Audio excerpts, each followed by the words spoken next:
Omi would buy Amazon Fire Sticks for $40, jailbreak them, or install all the best and most trusted apps onto Kodi, then resell them for about $120 to $150 to his customers, essentially giving customers cable TV for a one-time fee. The reason we know this is because he had no problem telling people his scheme. And back when Kodi was popping, you know what I'm saying, I was one of the first ones doing Kodi sticks, and that's how I started making a lot of money.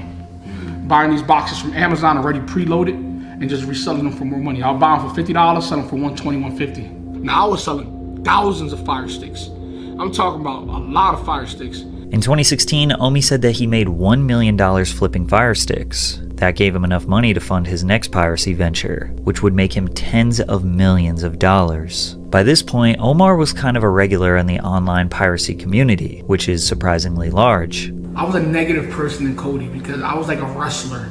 There was good guys and there were bad guys. I was the bad guy because that's how I got people's attention. He was known by the username Target in 1080p. His YouTube channel was originally named Target in 1080p and featured videos of him discussing things in the IPTV space. One particular man named Dexter took a liking to him. Dexter was a developer and Omi was the financial backbone. Together, they made an app for Kodi called Gears TV, which was inspired by his favorite video game, Gears of War. Gears TV was Omi's all-in-one digital content package with some of your favorite shows like Game of Thrones, Better Call Saul, Twin Peaks, all of the major networks like ABC, ESPN, and Fox, channels that are only shown in the UK and Canada, and even more premium packages like NFL Sunday Ticket. Gears TV provided all of that content in 1080p resolution for as low as $15 per month. If someone were to pay for regular cable, it could cost them anywhere from $60 to $200 per month. But how was he able to do this? Essentially what Omi did was purchase cable subscriptions from Comcast, Spectrum, Verizon, DirecTV, and Frontier Communications. These cable subscriptions come with a box that contains encrypted media. Omi purchased decoders from China to remove the encryption, then capture cards to download the content and send it to a server where it would be redistributed over the internet to his subscribers. Gears TV was cheap and provided way more value and content than any cable company could ever compete with, and word spreads fast in the IPTV community. Omi went from making $5,000 per week to $400,000 per week in just a few months.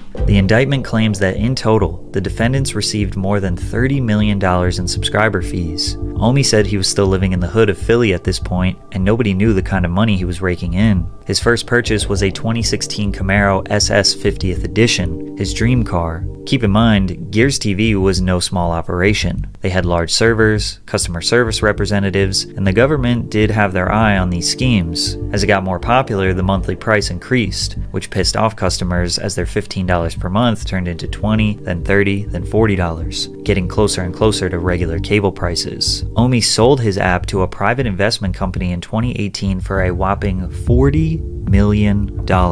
This was perhaps his most genius move because not too long after, Gears TV shut down, but it did not stop there. Omi used his large payout and expertise to build a new and improved app called Reloaded TV. This was everything Gears was and more, with a way better interface and higher quality content. Reloaded very quickly became one of the biggest apps in the IPTV space because of its great user interface and reliability. It's unclear what exactly happened to Reloaded TV. It seems like it wasn't around for very long, because in 2019 Omar abandoned the Target in 1080p name and changed it to Omi In Hellcat, and he stopped talking about the IPTV space as a whole. He claims he knew the industry was dying and the feds were cracking down on other apps similar to Reloaded. Now, is it possible that Omi's YouTube channel alerted the FBI? Not necessarily, but it didn't help his case. Anyone who is in the business of distributing media